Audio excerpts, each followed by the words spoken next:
Hi, my name is Philip and welcome to Chemistry Class Notes. Of course, like I said, this video is going to be in three parts. The second part, we're going to conclude solution techniques. And the third part, we're going to be answering questions from JAM and WAEC. So before I start, we're going to look at just two terms, um, soluble and insoluble. When we say something is soluble, it means that when it's dissolved in a solution, um, it is no longer seen in the solution. For example, salt and water. When you put salt in water, after some time, you'll notice that you can no longer see the salt in the solution. So that means it has dissolved. Unlike substance that is insoluble, example, sand. If you put sand in water, of course, no matter how long it stays, the sand still remains there. Since you can still see the sand, that means the sand is insoluble. With that being said, let's go into separation techniques. We look at sieving. Sieving is basically used for separating substances that are of different sizes. For example, this is mainly used in our gari making. After the soaking, drying, heating, grinding, they usually sieve it to have some sort of uniform sizes.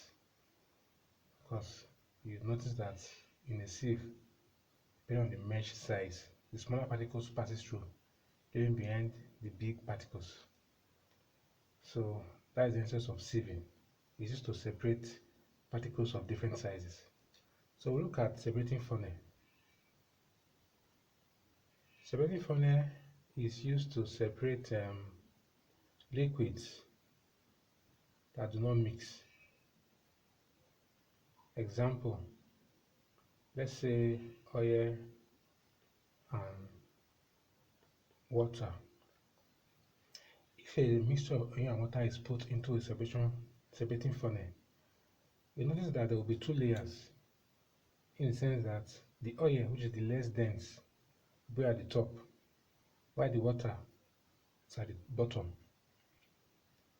And so because of their density difference, it makes this method useful in separating mixtures that do not mix.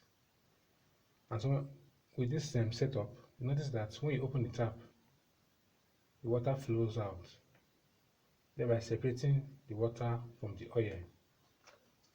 So that's the essence of using separating funnel. Then we look at evaporation. Evaporation is the change of state from liquid to vapor. And so this method is useful in separating substances that are soluble in a solution. For example, salt and water. Of course, you know that salt is soluble in water.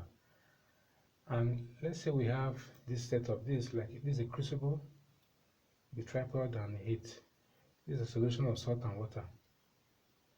When this is heated, you notice that the water component goes off, leaving behind the salt. So evaporation is used to separate substances that are soluble in solution by heating the mixture to drive off the liquid component. That's the essence of evaporation. And again, evaporation is used in making salt. When CO2 is exposed in sunlight, because it gets salt. Then we look at sublimation. Sublimation is a phenomenon whereby some substances, when heated,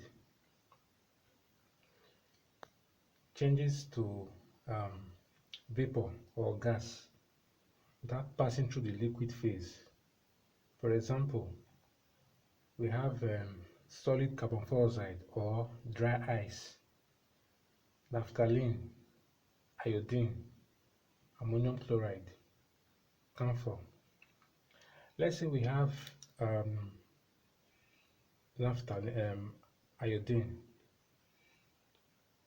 inside this crucible. Of course, iodine is a blue-black solid, but when it is heated, it forms purple vapor. But you notice that as this vapor rises, of course, this side of the inverted funnel is cooler than this side, and so the vapor goes to form back the iodine solid in the cool part of the funnel. So that is sublimation. Sublimation is the change of state from solid to vapor without passing through the liquid phase. Then we look at filtration. Filtration is used to separate substances that are insoluble.